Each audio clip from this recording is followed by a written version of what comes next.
welcome you to a discussion of the relationship between education and poverty. Few people would deny that there is a very, very close relationship between education, number of grades of school reached, and so on, and the aspirations and hopes of children and young people in America today, whether they will get out of poverty or not. But few people, even the greatest experts in the country, would try to state in very specific terms exactly what that relationship is. This morning, we're here to try to explore that relationship a little bit. With me are Mr. Richard Orton, Staff Director for the Project Head Start staff in the national headquarters in Washington, D.C.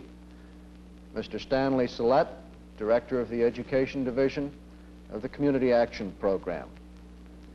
Dr. Robert Randolph, Director of the Division of Recruitment and Assignment in the National Job Corps headquarters, and Dr. Robert Kristen, Director of the Institute for Services to Education.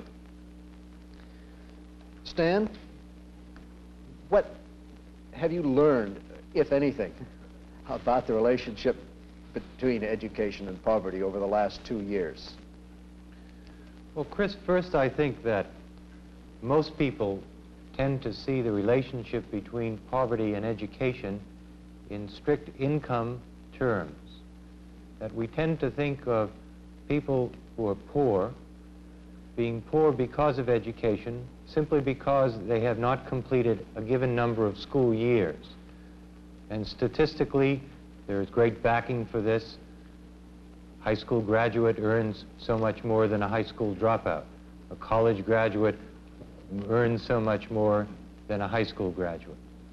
But I think part of our experience has been a much deeper experience, that income in relationship to school attainment is only one aspect of this picture. I think we might well talk about aspirational levels. We might well talk about something that I'd like to term the lack of assets. We traditionally think of the school system as being able to give people assets in order to compete in modern-day society. And I think it's been our experience that, by and large, the public educational system in this country has failed to give poor people, through their children, sufficient assets to compete in 20th century America. I think there are many other aspects of this problem that we'd like to talk about as well, and perhaps we should right now. One of the aspects I think that is often quoted is the inequity of educational expenditures for poor people in this country, between geographical areas and between various school systems in this country. We see it reflected also in the lack of trained personnel between school systems. We see it also in the lack of a significant curriculum in poor school systems. I'm reminded of one story that happened to me as I visited a school system in Appalachia. I was visiting a 10th grade social science course, and the 10th grade was divided into 10 subdivisions. And as I went around with the supervisor, she told me that this was the 10A division, this was the 10B division, this was the 10C division. And I noticed that all 10 divisions had the same textbook. And I said, well, how do you differentiate between these groups if you use the same textbook? And she replied, well, they all read faster or slower. Now, this is the condition, this is certainly the condition of many school systems in poor areas of this country. And I think our program has tried to do something about it.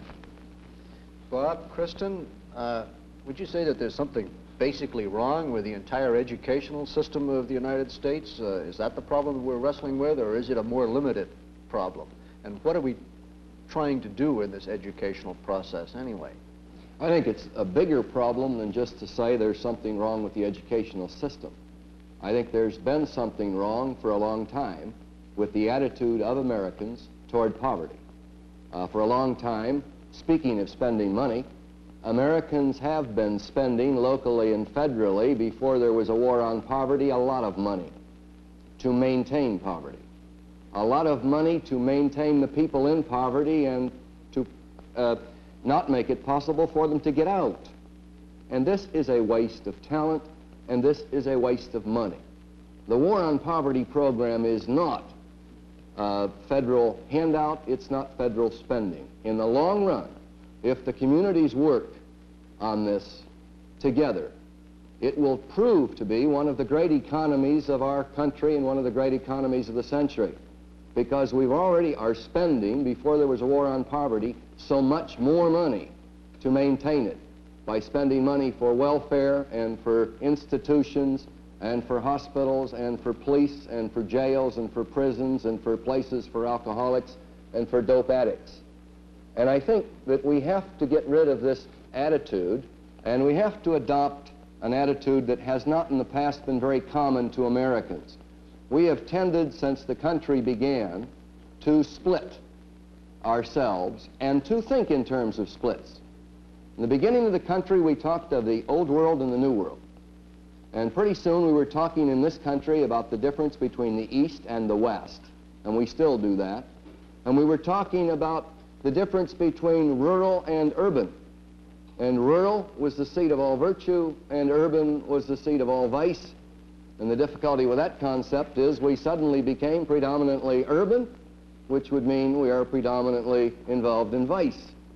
The split still exists. We still split up slum and suburb as if the human condition was different in both places, and it isn't. We read the paper about crimes that take place and suicides and murders. They take place in suburbs as well as in slums, but the suburbs look different and neater in spite of all of that. I think we've got to stop splitting ourselves up. We've got to stop threatening each other. We've got to stop criticizing each other. And in education, we've got to stop this luxury game that we've been playing, where colleges, because they've been dealing with successes, they take in students who are successes and they graduate as successes. Colleges could say they're not too much interested in poverty, and they've got to become interested in poverty and in education. Colleges have got to stop, that is, college administrators and professors, looking with scorn on the secondary and elementary school teachers in our country. And similarly, secondary school teachers looking with scorn on elementary school teachers.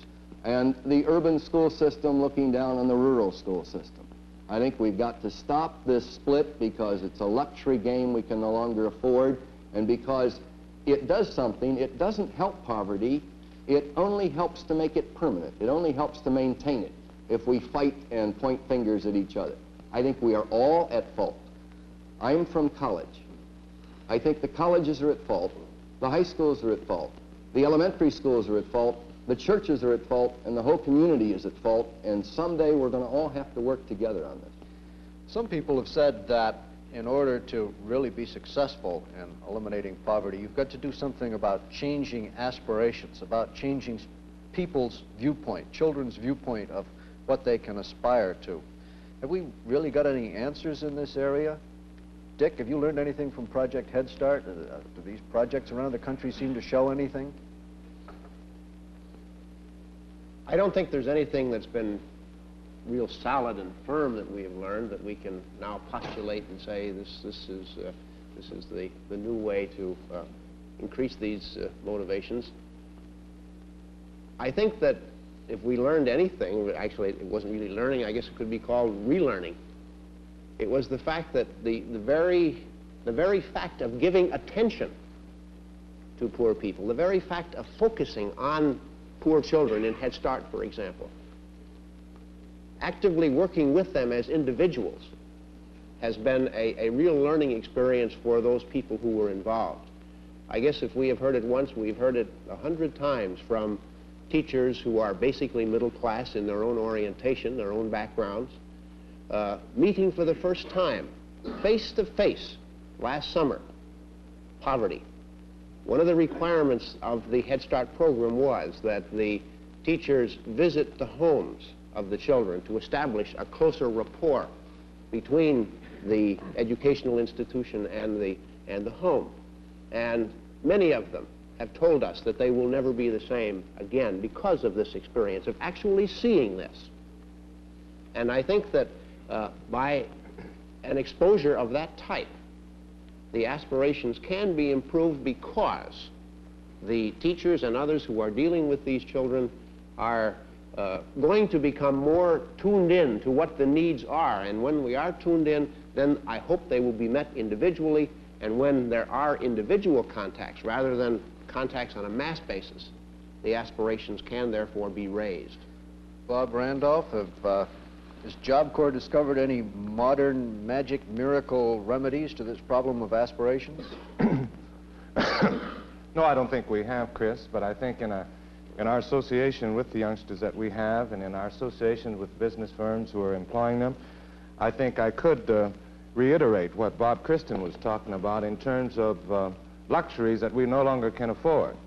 Because when you observe the changes going on in this economy and this kind of world that we live in today, I think increasingly we must recognize that education is the determining factor for just about everything right now. I think we're refocusing in the Job Corps and in many other institutions upon what we're calling employability skills, which gets rather basically and firmly into a kind of imaginative education, ungraded kind of system that we know about, but we really have never done. I think one can just frankly state today that unless you have the necessary basic reading, writing, and understanding skills, anyone, anywhere in this country, unless you have the basic social skills of the human relations kind in a multicolor society, you will not make it. In the military, in the economy, in your community, or anywhere else. And I think what Bob Christen was emphasizing, looking at education as a total life pattern, a total life package, including all aspects of the community, must be, or affluence will become poverty. Yes, I think that if we can get away at least a bit from this relationship of school and income, which is often given as the relationship between poverty and education, we can work towards a better definition of what we're trying to do. And I think here the getting away should be school towards a wider view of education, which is really the ability of a whole culture to deliver certain kinds of skills and aspirations to a given population. And on the other hand, for that population to acquire those skills, those assets. And some of the things that we're talking about, I think, here are how to hold a job, how to compete socially in a middle and upper class society, how to really relate to other people, how to certainly read, write, communicate. But if we don't go beyond income, then we're using a perhaps too rigid a definitional term. Because the mere fact that somebody is making $3,000 or $4,000 doesn't necessarily make him poor.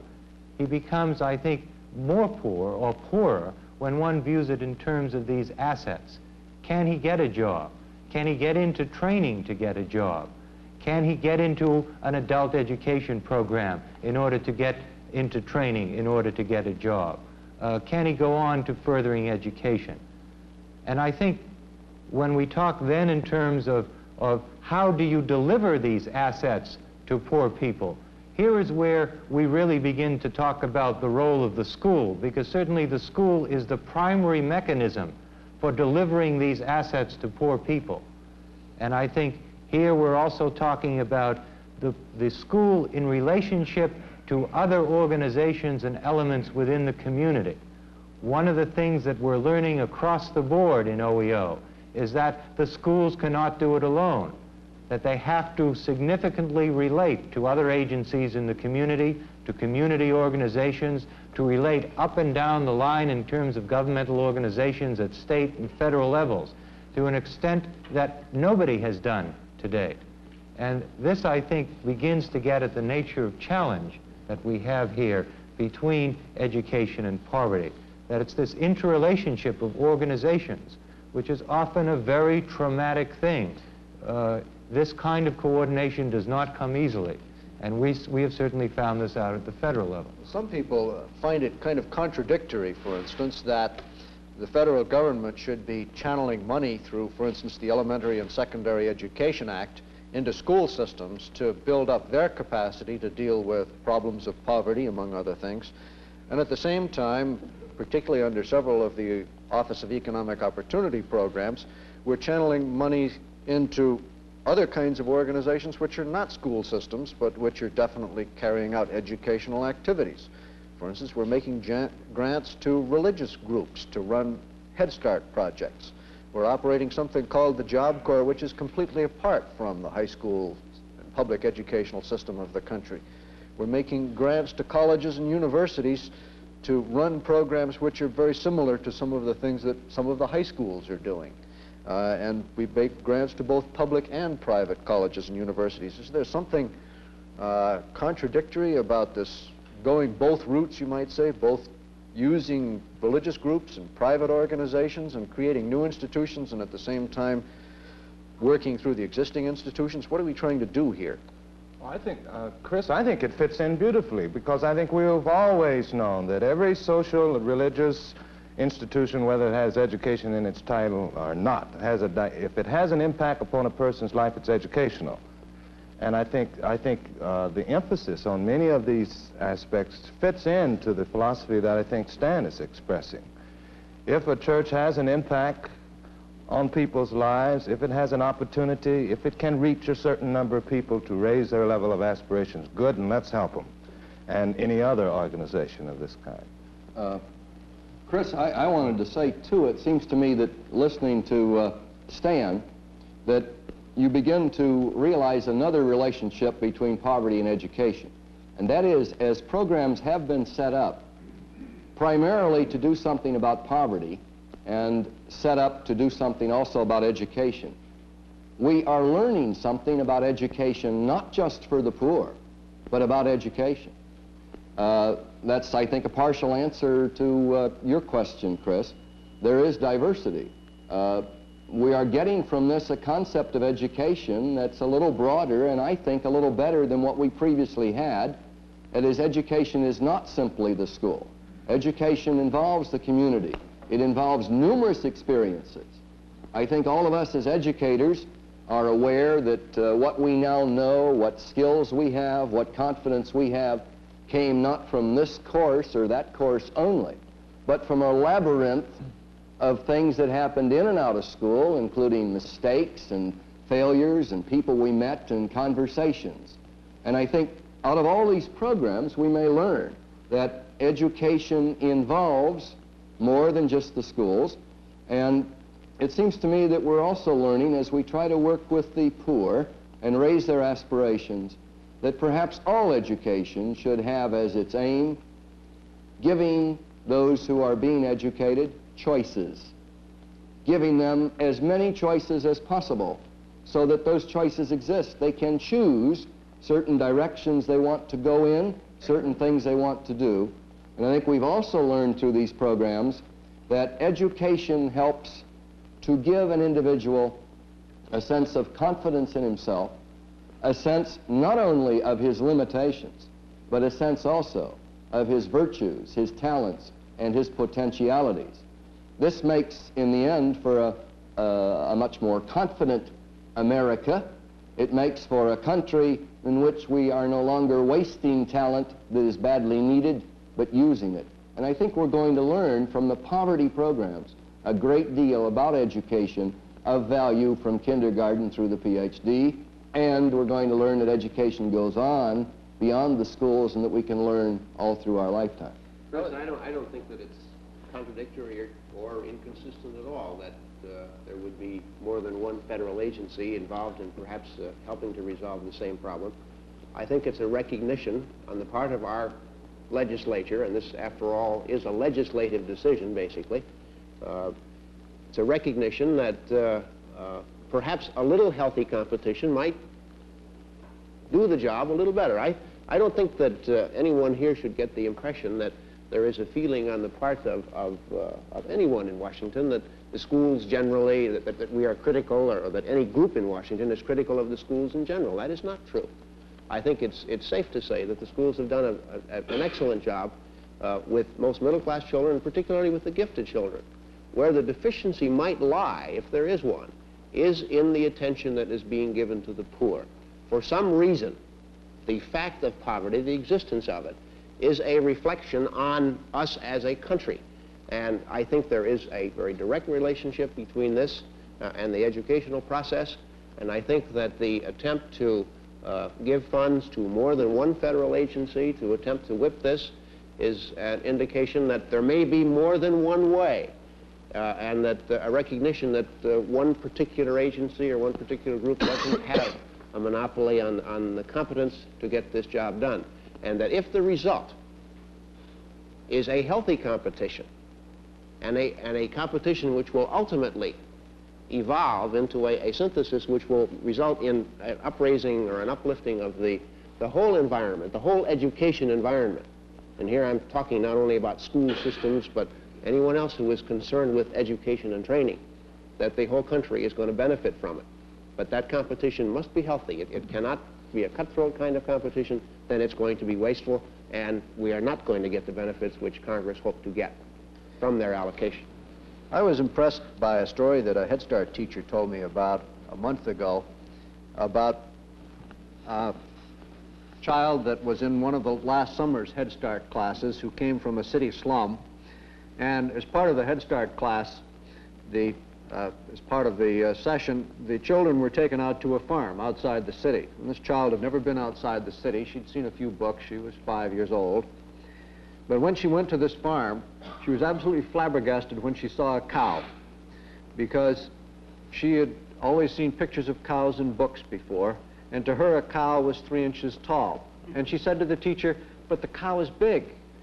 And this was the first time that she learned that a cow is not, in fact, 3 inches tall. She learned something about hens and horses and so on, but what she really learned was a little bit about the world. Something happened to that girl that day, I think, that probably changed her life a little bit.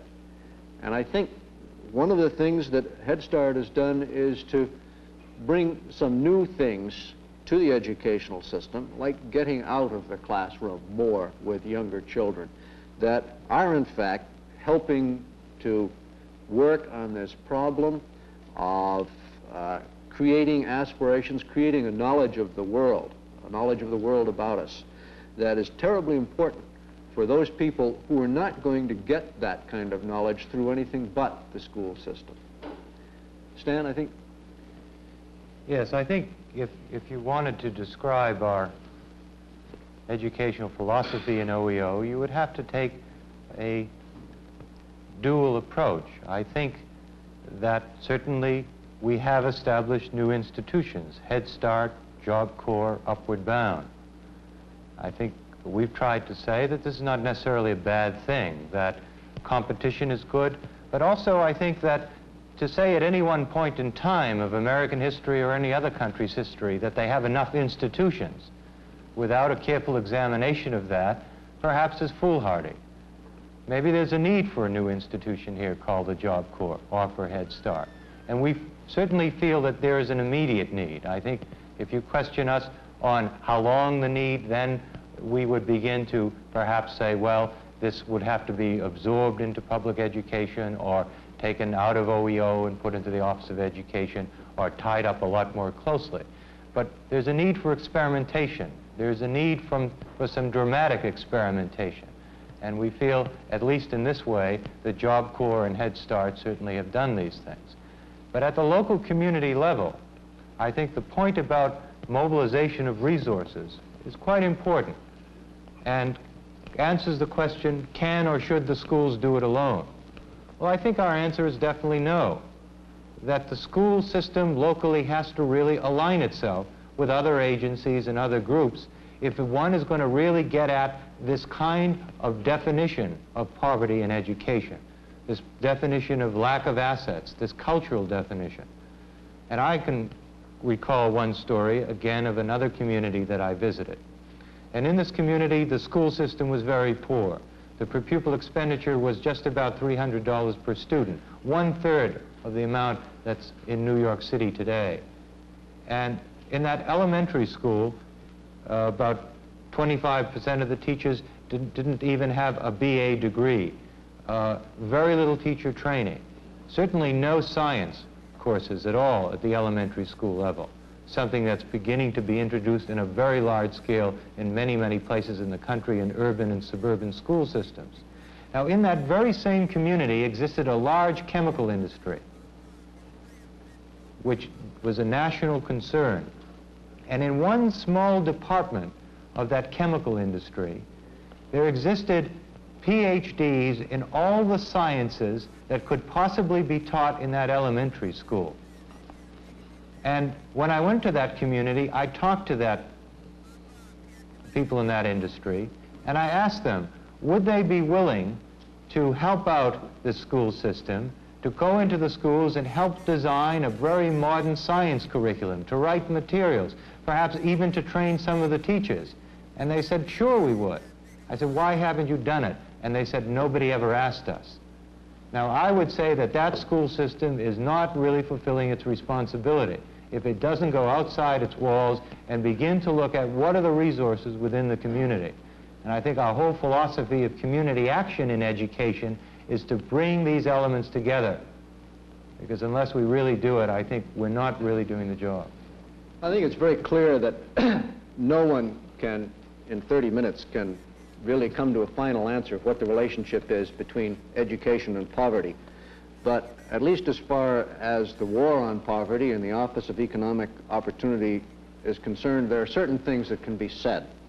First is that we're convinced that education as part of the poverty program is designed to provide poor people a way of joining the rest of the society. We're not interested in creating some kind of a split society or a separate society for them. Second, that we're definitely wrestling with the problem of aspirations as well as skills, creating, in a sense, a system which will instill aspirations and also build in skills which will match those aspirations. This is terribly important. We've made, over the last 18 months or 2 years, some progress in this area. We've learned a lot through Project Head Start. We've learned a lot through the Job Corps. We've learned a lot of simple things that can be done in order to create these aspirations and in order to teach people skills more quickly. But we certainly don't have the final answer yet. And the basic kind of machinery that we're using is to create some institutions which are apart from the public educational system of the United States in some sense. Many of the Head Start projects, certainly the Job Corps is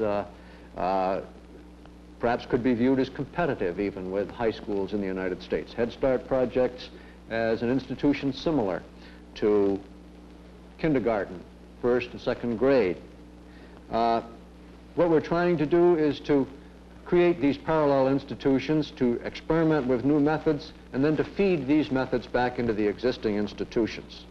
The fundamental goal behind all this is to bring to an end a situation in which there is a parallelism, a congruence between poverty and low performance in our school systems. When we get there, we'll know we'll have done our job.